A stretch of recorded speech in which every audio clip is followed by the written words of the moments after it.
A ball of mass m and radius r begins at rest, then rolls without slipping down a ramp of length d, making an angle of theta with the horizontal. At the end of the ramp is another ramp of length d, making an angle of phi with the horizontal. What is the speed of the ball at the bottom of the first ramp? At the bottom of the second? What would the relationship between theta and phi have to be so that the velocity of the ball at the bottom of the second ramp would be twice its velocity at the bottom of the first ramp? We want to find expressions for the velocity at the bottom of the first ramp and at the bottom of the second ramp. To do so, we will define 3 times. Time 1, where the ball is at rest at the top of the ramp, time 2, where the ball is at the bottom of the first ramp, and time 3, where the ball is at the bottom of the second ramp. We can then label the velocities we desire to find as v2 and v3. Our knowns are the mass of the ball, the radius of the ball, the length of both of the ramps, and the angle formed by each ramp. Our unknowns are v2, v3, and an expression for phi in terms of theta. To solve this problem, we will use the energy principle, which states that the change in energy of the system is equal to the work done plus the heat exchanged. If we define our system as the ball and the earth, we can assume that no work is done nor heat exchanged. This means that the change in energy of the system is 0, which in turn means that the energy at time 1 must be equal to the energy at time 2 and equal to the energy at time 3. To find V2, we will start with E1 equals E2. The total energy of the system is the sum of the kinetic and potential energies. Because the ball is rolling down the ramp, we need to split kinetic energy into both translational and rotational components. At time 1, the ball is at rest, which means that the translational and angular velocities are both 0. This, in turn, means that the ball has no translational or rotational kinetic energy at time 1. Thus, we are left with the potential energy at time 1 is equal to the translational kinetic energy at time 2, the rotational kinetic energy at time 2, and the potential energy at time 2. With our expressions for potential and kinetic energy, this becomes mgy1 is equal to 1/2 mv2 squared plus 1/2 I omega 2 squared plus mgy2. We can use trigonometry to determine that y2 is equal to d sine phi and y1 is equal to d sine phi plus d sine theta. Bringing mgy2 over to the other side and factoring out an mg, we have mg times the quantity y1 minus y2 is equal to 1/2 mv2 squared plus 1/2 I omega 2 squared.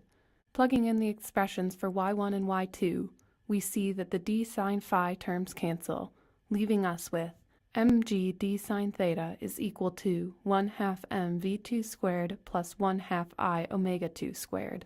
We know that the moment of inertia of a sphere rotating about its axis is given by I equals 2/5 mr squared.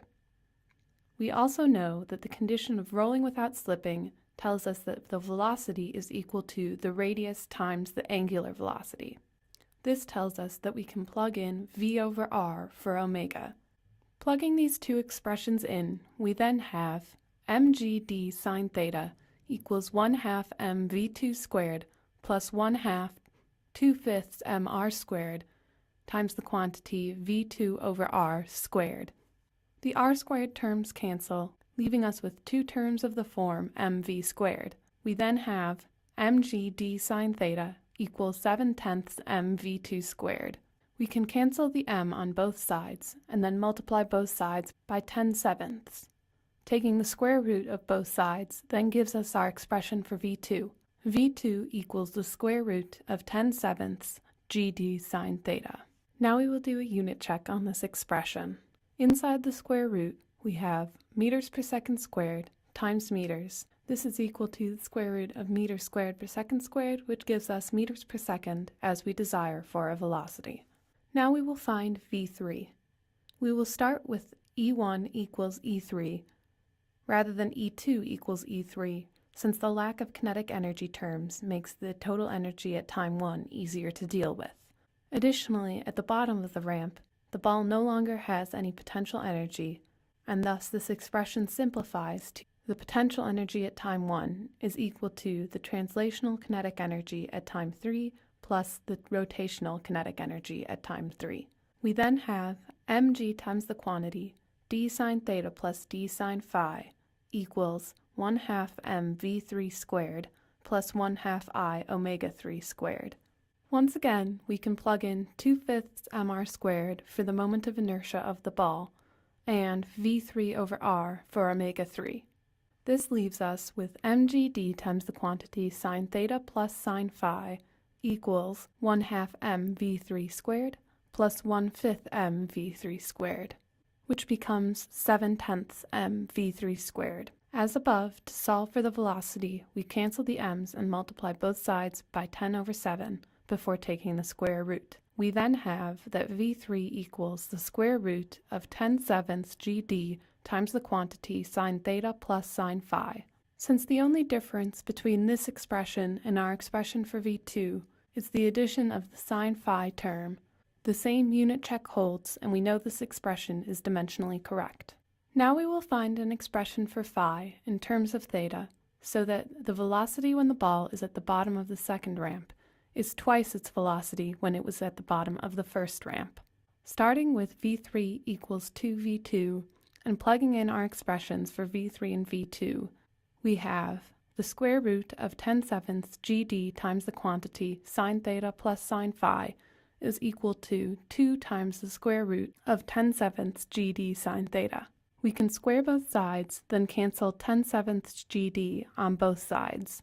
This leaves us with sine theta plus sine phi equals 4 sine theta, or sine phi equals 3 sine theta.